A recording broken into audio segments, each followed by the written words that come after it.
Chers amis, Emmanuel Macron est donc notre nouveau président de la République. Après 5 années de déconstruction, ce que nous avons appelé la casse sociétale, avec pas moins de 36 mesures que nous avons contestées, s'ouvre une période d'incertitude. Bien sûr, nous connaissons les menaces qui sont dans le programme d'Emmanuel Macron. Nous connaissons aussi ce qu'il y a de plus flou dans ses prises de position sur les sujets qui nous tiennent à cœur, de la protection, de la vie humaine et des plus fragiles, de la dignité de l'homme.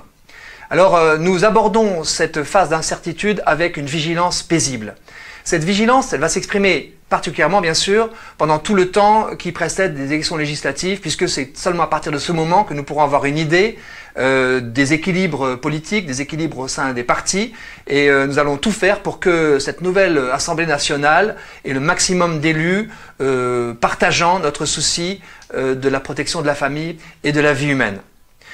Dans le même temps, nous allons nous mobiliser fortement, comme nous l'avons fait depuis des années, pour aider concrètement les personnes traversant des épreuves de la vie grâce à nos services d'aide, pour que cette possibilité d'accueillir la vie et de la protéger, eh bien, les Français y aient accès grâce à nos services qui participent à une sorte de service public finalement d'aide à la vie.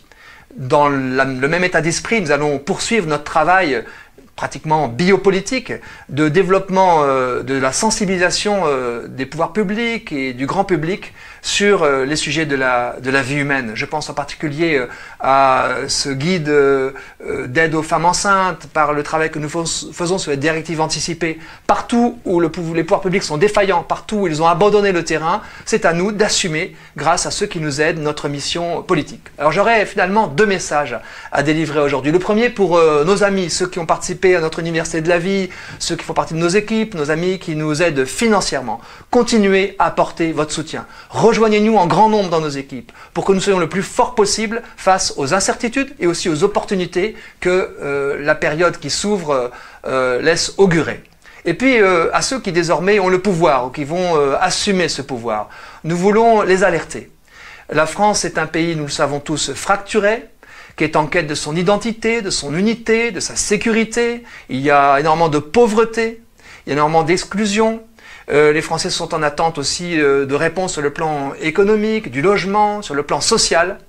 Si le gouvernement dévie de ses priorités pour accroître la déconstruction, pour entrer dans la fuite en avant sociétale dans laquelle le précédent quinquennat nous a plongés, il nous trouvera face à lui. Nous nous mobiliserons en très grand nombre, nous et tous ceux qui nous seront alliés à nous, pour contrer ces velléités, car nous avons à cœur la protection du plus fragile, la grande oubliée de ces dernières décennies, et sans laquelle il n'y a pas de cohésion nationale et de politique digne de ce nom, et donc nous sommes plus que jamais mobilisés.